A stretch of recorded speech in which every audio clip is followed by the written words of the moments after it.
Pessoal, agora nós vamos entrar no capítulo central desse curso. Espaços e subespaços de vetores. Para quem está iniciando na álgebra linear, uma expressão como essa, A vezes X, o que se vê é um monte de números, um monte de somas e multiplicações. Já vocês, que já têm mais um pouco de prática, provavelmente já conseguem ver isso aqui como vetores. Essa expressão aqui, por exemplo, A vezes X, vamos supor A vezes X, eu imagino que vocês já conseguem ver como se fosse uma combinação da primeira coluna mais uma combinação, né, y vezes uma segunda coluna. Nesse capítulo nós vamos bem mais a fundo. Além de ver vetores nas equações, nós vamos ver espaços vetoriais. Esse capítulo deve ser um pouquinho mais difícil do que o anterior, porque nele a gente tenta, dentro das contas, procurar ver a matemática que está dentro. Vamos ver os conceitos que realmente estão escondidos por trás dos cálculos. Então, bastante atenção e vamos ver se a gente consegue ter bastante foco para que nós consigamos entender esses conceitos de forma efetiva. Vamos começar com os espaços mais simples. Os espaços Rn. R1, R2, R3, R4, Rn. Por exemplo, o espaço R5 é um vetor que é um grupo de 5 números. Pode ser representado assim com 5 números, ou uma matriz coluna com 5 termos. Por exemplo, número 1, menos 1, 0, 3, 4, ou qualquer combinação de 5 números possíveis. O espaço Rn é isso, ele é formado pelos vetores de qualquer agrupamento de 5 números. Nós dizemos que esse espaço R5 é um espaço de dimensão 5. Temos aqui então uma definição do que é o espaço Rn.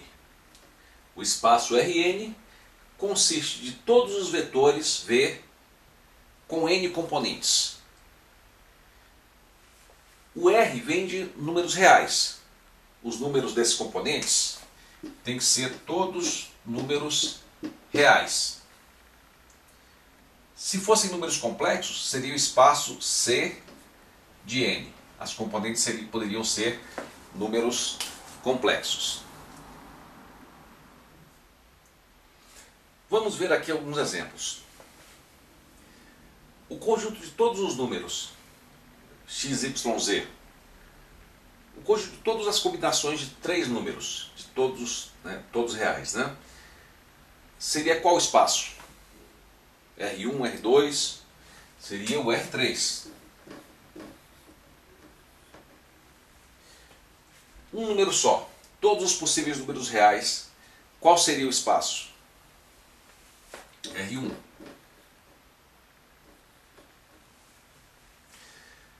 Uma outra representação para vetores é essa aqui. Nós já vimos essa aqui, parênteses e você listar as componentes. Também é possível representar, é uma forma muito usada na álgebra linear, por colunas. Seria esse vetor coluna aqui. 4 e π. 4 é o número real, π número real. Então qual seria, esse número aqui estaria em qual espaço? Seria um vetor de qual espaço? R2. Não é todo o espaço R2 como aqui, mas é um vetor do espaço R2.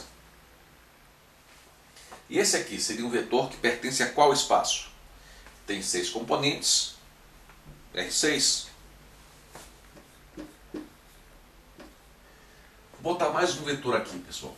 Esse vetor aqui, ó, composto pelo número 1 mais i, 1 mais 2i. Onde o i, isso aqui é um número complexo, outro número complexo. Esse vetor estaria em qual espaço? Ele pertence a qual espaço? Se fosse real, seria R2. Como é complexo, então é C2. Sobre o espaço Rn, pessoal, notem que o espaço R1, R2 e R3 tem representações gráficas. Por exemplo, é comum você representar o R2 plotando num plano XY o espaço. Você plota um componente no X, o outro no Y, e você pode plotar vetores do R2 nesse plano XY. O R3 também, X, Y, Z. Você pode também representar de forma gráfica. Apesar de muitas vezes o vetor não ter natureza de gráfico, você enxergar eles num gráfico pode ser útil muitas vezes. Já do R4 para cima não é possível. O que você faz quando você tem R4, R5, R6 é simplesmente fazer os cálculos de maneira análoga ao que você faz para o R2 e o R3. Pessoal, essa coisa de representar vetores em gráficos já foi inclusive vista nos primeiros vídeos. Eu até faço uma forte sugestão, para se você não estiver muito bem lembrado, que você revisse os 9 primeiros vídeos dessa série de vídeos. Tem muita coisa que vai ser muito útil e você vai aproveitar. Se você tiver gás, revise até mais do que isso, mas pelo menos revise os 9 primeiros, antes de continuar. Mas vamos então ver a representação de vetores. Então você representa uma componente aqui no eixo X e outra no eixo Y. Esse vetor aqui, por exemplo, seria 1, teria essa coordenada 1 e essa aqui 2.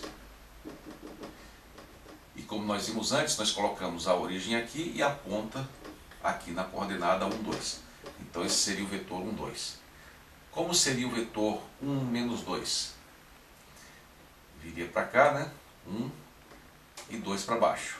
Então esse aqui seria o vetor 1, menos 2. Menos 1, menos 2, como é que seria?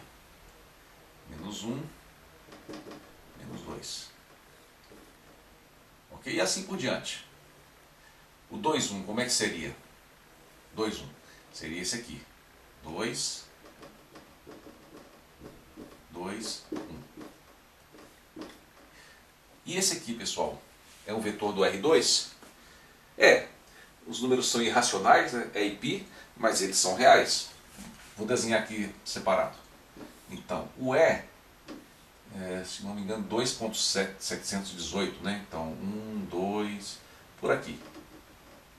E o π, 3.14. 1, 2, 3.14, por aqui.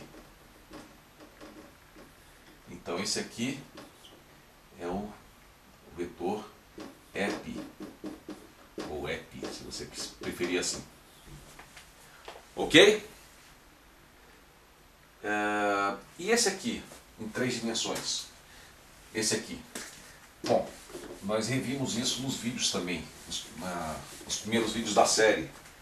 Nós temos aqui, então, vamos supor que é o x, y, z. Né? X igual a 1, y igual a 2, z igual a 3.